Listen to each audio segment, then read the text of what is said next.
ఓడికాడు ప్రతి ఒక్కడు కూడా నేనే గెలిపించాను అనుకునేవాడు. మరి అవతలోని కూడా గెలిపించచ్చు కదా, ఇప్పుడు గెలిపిస్తారేమో చూద్దాం. అది కూడా రాజీనామాల వెనక జగన్మోహన్ రెడ్డి గారి వ్యూహం ఉందా?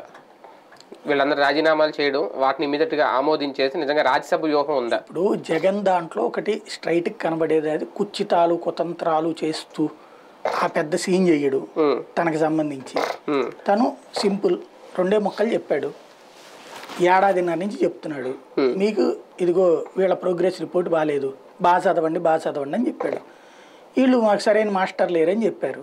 సరే మాస్టర్ని అరేంజ్ చేశాడు. వాళ్ళు చెప్పేది కూడా మాకు అర్థం కావట్లేదు అన్నాడు.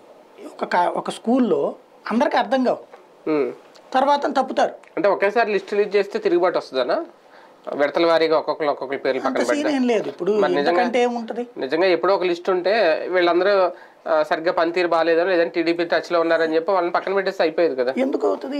వాళ్ళకి అందరికీ ఆల్రెడీ తెలుసు ఎవరెవరికి ఏంటనేది. ఎప్పుడైతే ఈయన నీకు రాదు అని చెప్పడం బిగిన్ చేశాడో అప్పటి నుంచి వాళ్ళు అవతల టచ్ లో పోయారు కొంతమంది. అలా టచ్ లో ఉన్నటువంటి వాళ్ళల్లో